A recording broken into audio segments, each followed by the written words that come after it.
이날 곧 안식 후 첫날 저녁 때에 제자들이 유대인들을 두려워하여 모인 곳의 문들을 닫았더니 예수께서 오사 가운데 서서 이르시되 너희에게 평강이 있을지어다. 이 말씀을 하시고 손과 옆구리를 보이시니 제자들이 주를 보고 기뻐하더라. 너희에게 평강이 있을지어다. 아버지께서 나를 보내신 것 같이 나도 너희를 보내노라. 이 말씀을 하시고 그들을 향하사 숨을 내쉬며 이르시되 성령을 받으라. 너희가 누구의 죄든지 사하면 사하여 질 것이요 누구의 죄든지 그대로 두면 그대로 있으리라. 12 제자 중에 하나로서 디드모라 불리는 도마는 예수께서 오셨을 때에 함께 있지 아니한지라. 다른 제자들이 그에게 이르되 우리가 주를 보았노라. 도마가 이르되 내가 그의 손에 못자국을 보며 내 손가락을 그 못자국에 넣으며 내 손을 그 옆구리에 넣어보지 않고는 믿지 아니하겠노라. 8회를 지나서 제자들이 다시 집 안에 있을 때에 도마도 함께 있고 문들이 닫혔는데 예수께서 오사 가운데 서서 이르시되 너희에게 평강이 있을지어다. 도마에게 이르시되 네 손가락을 이리 내밀어 내 손을 보고 네 손을 내밀어 내 옆구리에 넣어보라. 그리하여 믿음 없는 자가 되지 말고 믿는 자가 되라. 나의 주님이시여 나의 하나님이시니이다. 너는 나를 본고로 믿느냐? 보지 못하고 믿는 자들은 복되도다. 예수께서 제자들 앞에서 이 책에 기록되지 아니한 다른 표적도 많이 행하셨으나 오직 이것을 기록함은 너희로 예수께서 하나님의 아들 그리스도이심을 믿게 하려 함이요 또 너희로 믿고 그 이름을 힘입어 생명을 얻게 하려 함이니라. 이제 오늘 요한복음 20장 19절에는 예수님께서 부활하셔서 제자들에게 나타나시는 장면입니다. 먼저 예수님께서는 이제 부활하시고서 제일 먼저 마리아에게 나타나셨죠. 마리아가 예수님을 만나서 너무나 기뻐하고 감격을 합니다. 자, 그래서 이 마리아가 20장 18절에 보시면 가서 제자들에게 내가 주를 보았다 하고 또 주께서 자기에게 이렇게 말씀하셨다 이러니라. 자, 이야기를 했죠. 자, 그런데 제자들의 반응이 신통치 않습니다. 왜냐하면 제자들의 마음을 지배하는 아주 커다란 돌덩어리와 같은 것이 있었습니다. 그 뭐냐면 바로 두려움이었죠. 두려움. 자, 19절에 보면 이날 곧 안식 후 첫날 저녁 때에 이렇게 돼 있습니다. 자, 예수님께서 나타나신 게 언제냐면 안식일 후에 첫날 저녁, 다른 말로 하면 주일에 모였다는 거죠. 주일에. 어떤 이들은 이걸 갖고 안식일에 모였다 또 이렇게 얘기를 하는데 안식일이 아니라 유대인들에게는 하루의 시작이 해 지구부터 시작되기 때문에 요거는 이제 주일입니다. 자, 주일 저녁에 제자들이 유대인들을 두려워하여 그러죠. 자, 유대인들을 두려워하여 가장 큰 게 뭐냐? 두려움입니다. 두려움. 그래서 모인 곳의 문을 닫았다. 자, 예수님 부활하셨다는 기쁜 소식을 들어도 여전히 두렵고 그래서 모인 곳의 문을 닫았다 그러죠. 여러분, 문 닫으면 병정들이 쳐들어오면 닫힌 문을 부수고서는 충분히 들어올 수 있지 않겠습니까? 그런데 이들은 두려움에 할 수 있는 것이라고는 문을 걸어 잠그는 것 외에는 없었습니다. 사실 두려워서 안 잡히기 위해 문을 걸어 잠근다는 건 사실 좀 아주 1차원적인 방어 수단이죠. 두려우면 지각도 그렇고 여러 가지로 이제 마비가 되는 게 사실입니다. 자, 그런데 예수님께서 이들에게 오셨습니다. 자, 여러분 참 신기한 장면이 있죠. 자, 문을 닫았는데 문 사이를 어떻게 뚫고 나오신 거예요. 그러니까 지금 우리가 이 부활의 신비를 다 이해할 수 없습니다만 예수님이 부활을 하셔서 이 부활의 몸으로 물리적인 장벽을 뚫고 들어오셨습니다. 여러분 부활의 몸은 우리가 새하늘과 새 땅에서 살아가야 하는 몸이기 때문에 새하늘과 새 땅도 땅이니까 새하늘이고 이 물질적인 세계에 두 발을 디디고 사는 몸입니다. 네, 몸인 동시에 영이신 하나님이 새하늘과 새 땅에 영원토록 거하시기 때문에 그 하나님의 영광의 무게를 견뎌야 하는 몸이죠. 그러니까 하나님의 영광의 무게를 견딜 만큼의 영광스러운 신령한 몸. 그래서 이것은 영적인 부분과 육적인 부분을 모두 넘나들며 수용할 수 있는 그런 몸이라는 걸 보여주고 있습니다. 그래서 여기를 이제 뚫고 들어오신 거예요, 예수님께서. 자, 들어오셔서 제자들에게 말합니다. 너희에게 평강이 있을지어다. 자, 여러분, 이 평강이 있을지어다는 샬롬입니다. 샬롬. 이 샬롬이라는 말은 뭐냐? 여러분, 이 메시아가 오실 때 주시는 가장 큰 축복이 이 샬롬이었습니다. 메시아의 시대에 하나님께서 메시아를 통해 주시는 복이 뭐냐? 샬롬. 이렇게 이제 믿고 있었죠. 자, 그런데 이 평화의 시대가 이제 이들에게 왔다는 겁니다. 자, 이 평강이 있다라는 건 이제 본격적으로 대평화의 시대, 메시아가 통치하는 시대, 하나님의 나라가 임했다라는 것이죠. 자, 이 말씀을 하시고 제자들에게 손과 옆구리를 보여주셨습니다. 제자들은 깜짝 놀라서 갑자기 나타나니까 영인가 귀신인가 생각할 수 있죠. 근데 예수님이 자신의 손과 옆구리를 보여주시는 겁니다. 이거를 좀 더 자세히 설명한 것이 누가복음 23장인데요. 여러분 한번 보시죠. 누가복음 23장 37절. 앞에 누가복음 23장. 자, 여기 보시면 23장이 아니라 24장 37절에 보시면 36절에 이 말을 할 때에 예수께서 친히 그들 가운데 서서 이르시되 너희에게 평강이 있을지어다. 그러자 이들이 놀라고 무서워해서 그 보는 것을 무엇으로 생각합니까? 영으로 생각한다. 귀신인 줄 알았다는 겁니다. 어떤 이단단체들은 이런 예수님이 부활한 건 육체로 부활한 게 아니라 영으로 부활하셨다. 이렇게 얘기합니다. 여러분, 영부활이라는 말은 상당히 모순적인 말입니다. 우리의 영은 불멸이죠. 죽지 않습니다. 심지어 지옥에 떨어져도 지옥에서 고통받으며 있는 견뎌내는 게 영혼인데 어떻게 영이 부활한다. 원래 죽지 않은 존재가 살아난다. 이게 말이 안 되는 거죠, 사실은. 여기는 분명히 얘기합니다. 제자들은 처음에 그 보는 것을 영으로 생각해서 무서워했다. 귀신을 보는 거니까요. 그러니까 예수님이 말씀하시기를 어찌하여 두려워하며 어찌하여 의심이 일어나느냐? 39절 중요한 말씀이죠. 같이 읽습니다. 시작. 내 손과 발을 보고 나인 줄 알라. 또 나를 만져보라. 영은 살과 뼈가 없으되 너희 보는 바와 같이 나는 있느니라. 자, 이 말씀을 영은 살과 뼈가 없으되 너희 보는 바와 같이 나는 있느니라. 다른 말로 하면 예수님은 살과 뼈가 있다라는 거죠. 부활하신 상태로는 살과 뼈가 있는 육체의 부활로 부활하셨다는 겁니다. 자, 이 말씀을 하시고 손과 발을 보이니까 제자들이 너무 기쁘고 어안이 벙벙해서 아직도 믿지 못하고 어떻게 이런 일이 일어날 수 있느냐? 참으로 희한하다. 이러고 있을 때 예수님이 야, 뭐 먹을 게 좀 있냐? 그랬더니 구운 생선 한 토막을 드리니까 그 앞에서 잡수시더라. 그죠? 여러분, 영은 먹지 못합니다. 먹었으면 좋겠다 하는 마음으로 어떻게 합니까? 이 제사나 이런 거 드릴 때 음식을 그냥 진짜 올려놓잖아요. 그럼 어떻게 생각하냐? 영이 와서 먹는다. 뭘 먹습니까? 영이 와서 음식의 진기를 싹 뺏어 드신다. 영 음식은 그대로 두고.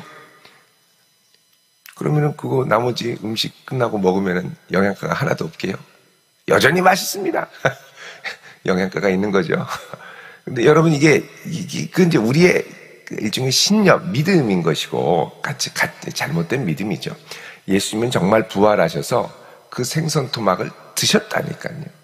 그러니까 다른 말로 하면 예수님이 온전한 몸으로 부활하셨다는 겁니다. 근데 이 몸은 그냥 소생의 차원이 아니라는 거죠.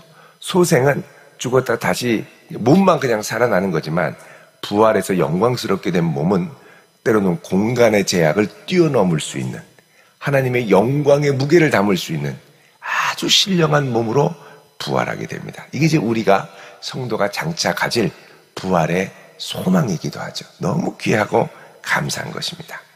자, 다시 이제 우리 요한복음으로 오셔서 자, 예수님이 손과 옆구리를 보이시니까 제자들이 너무너무 기뻐합니다. 자, 이때 21절에 예수님이 말씀하시죠. 평강이 있을지어다. 다시 한번 얘기합니다. 평강이 있을지어다. 이 말은 이제 예수님이 참 평강을 주시는 분. 그 당시에 평강은 누가 줬습니까? 사실 이게 반제국적인 말이기도 합니다. 팍스 로마나, 그래서 로마가 주는 평화, 무력에 근거한 평화가 그 당시에 로마가 주는 평화였죠. 예수님은 참 평화, 십자가를 통해 주시는 평강을 주신다는 거죠. 자, 이 메시아의 시대가 오시면서 이렇게 얘기합니다. 아버지께서 나를 보내신 것 같이 나도 너희를 보내노라. 자, 이제 예수님께서 부활하신 다음에 예수님은 보내심을 받은 분이었습니다. 그리고 아버지께서 일하시니 자신도 일한다고 하셨습니다. 이제 부활하신 예수님이 제자들을 보내고 제자들은 예수님의 손과 발이 되어 복음을 전하는 거죠. 자, 여기서 뭐가 생기느냐? 교회가 생깁니다. 교회의 기본적인 사명, 기본적인 출발 자체는 뭐냐? 예수님을 하나님이 보내신 것처럼 그 예수님이 우리도 보내시는 거죠. 그래서 예수님의 손과 발이 되어 그리스도의 몸이 되는 것이 바로 교회라는 겁니다. 그래서 교회는 본질적으로 복음을 증거하는 아주 중요한 사명을 갖고 있는 존재인 것이죠. 자, 이 말씀을 하시고 그들을 향하여 22절에 숨을 내쉬며 말씀하십니다. 성령을 받으라. 자, 이걸 뭐라 그러냐? 새 창조라고 합니다. 새 창조. 왜 그러냐면 여러분, 이거는 하나님께서 창세기 2장 7절에 첫사람을 만들 때랑 매우 비슷하기 때문에 그렇습니다. 창세기 2장 7절에 보면 하나님께서 숨을 내쉬며 생기를 그 코에, 아담의 코에 불어넣으시죠. 죽어있는 생기를 불어넣으십니다. 그러자 아담이 산 영이 되었다. living creature, living being, 살아있는 자가 되었다는 거죠. 자, 이제 예수님께서 제자들에게 숨을 내쉬며 생기를 불어넣으시는 거죠. 뭐라 그러냐? 성령을 받으라. 자, 이 성령을 받아서 생기를 불어넣는 작업은 에스겔 37장에 하나님께서 종말에 있을 마른 뼈가 살아나는 역사를 두고 염두에 두고 하는 말씀이기도 합니다. 자, 에스겔 37장을 잠깐 보시길 바랍니다. 에스겔 37장에 보시면요. 자, 하나님께서 말씀하시죠. 9절에 인자야 너는 생기를 향하여 대언하라. 생기에게 대언하여 이르기를 주 여호와께서 이같이 말씀하시기를 생기야 사방에서부터 와서 이 죽음을 당한 자에게부터 살아나라. 자, 이 생기는 창세 때 하나님께서 아담에게 불어넣으셨던 생기죠. 자, 이 생기가 마른 뼈에게 들어가니 이들이 다시 살아납니다. 자, 이 살아나는 역사를 뭐라 그러냐? 14절에 내가 또 내 영을 너희 속에 두어 너희가 살아나게 할 것이다. 이 생기는 뭐냐? 주님이 주시는 성령이 들어가 살아나게 하는 역사라는 거죠. 자, 그래서 지금 예수님께서는 에스겔 37장의 역사를 여기서 이루시는 겁니다. 새 창조의 역사. 자, 성령을 받으라. 그러면서 너희가 누구의 죄든지 사하면 사해질 것이고 누구의 죄든지 그대로 두면 있을 것이다. 자, 이제 이거에 근거해서 이제 가톨릭 같은 경우는 사제들이 죄사함의 권세가 있다. 그래서 고해성사 같은 걸 하지 않습니까?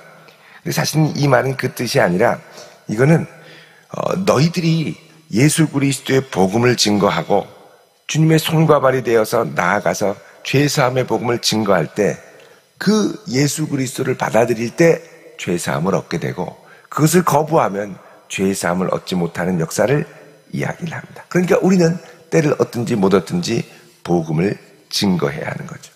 복음을 증거할 때 성령이 그 마음을 움직여서 죄사함의 역사를 일으킨다라는 말씀을 하는 것입니다. 자, 이렇게 말씀을 하자 24절에 12제자 중에 하나인 디두모, 이 디두모는 헬라식 이름입니다. 헬라식 이름. 티투모스죠. 토마스입니다. 영어로 하면 이 도마는 히브리식 말이죠. 도마. 의미는 쌍둥이란 뜻입니다. 그래서 도마를 줄여서 탐이라고 그러죠. 탐. 커피숍에 탐 커피도 있지만 탐앤탐스. 이 도마를 줄인 말입니다. 도마. 자, 이 도마는 예수께서 오셨을 때 함께 있지 아니한 자라. 자, 도마는 예수님 부활하셨을 때 같이 있지 않았습니다. 여러분, 이 도마는 참 좀 솔직한 사람이에요. 솔직하고 직설적인 사람입니다. 이전에 요한복음 11장 16절에 보면 예수님이 이제 십자가 지러 간다고 하니까 이게 무슨 말인지 모르니까 자, 요한복음 11장 16절 보시죠. 예수님께서 자, 이제 우리 나사로한테 가자. 그러니까 16절에 디두모가 다른 제자들에게 야, 우리도 주와 함께 죽으러 가자. 이렇게 얘기하죠. 나사로가 죽었다 그러니까 우리도 죽으러 가자. 아주 직설적입니다. 14장 5절에도 보면 이 디두모라는 도마가 뭐라 그러냐면 야, 너희는 마음에 근심하지 말아라. 하나님을 믿으니 또 나를 믿어라. 내 아버지 집에 거할 곳이 많은데 내가 너희를 위하여 거처를 예비하러 가느니 가서 거처를 예비하면 너희에게로 다시 와서 너희를 내게로 영접할 것이다. 그러니까 내가 어디로 가는지 그 길을 너희가 알지. 그러자 도마가 솔직하게 주님 어디로 가시면 돼요? 어디로 가는지 알지도 못하는데 어떻게 그 길을 알까요? 아주 솔직하게 물어보는 이 도마. 사실 이제 이런 분들이 있으니까 우리가 이렇게 대충 모르고 넘어갈 거를 꼭 집어서 가죠. 우리 보통 충청도에서는 그냥 아는 척 모르는 척 그래요? 해요? 알아요? 들었슈? 이런 거 이제 다 지나간단 말이죠. 뭘 알았는지 물어보면 글씨 그게 뭐라고 했는데 이런 거 이제 다 지나간단 말이죠. 도마 같은 사람이 있어야 이게 뭘 모르는지 뭘 정확하게 아는지를 정확하게 하죠. 또 도마가 사실은 고맙습니다. 제자들이 와서 야, 우리 주님 부활하셨다. 아, 너무 좋다. 내가 그분의 손과 옆구리에 창자국도 봤다. 그랬더니 도마가 아이고 야 임마 그 눈에 보인다고 그러면 되냐? 나는 진짜 내 손가락으로 그 안에 이렇게 넣어보지 않고는 조금 이렇게 거칠게 얘기하면 쑤셔보지 않고는 절대 못 믿는다. 이렇게 얘기를 한 게 이 도마죠. 근데 예수님이 진짜 나타나셨네요. 얼마나 당황스럽겠어요? 26절에 여드레를 지나서 자, 이것도 7일이 지난 겁니다. 여드레는 저녁이니까요. 여드레를 지나는 건 주일 저녁에 또 나타나셨습니다. 주님이.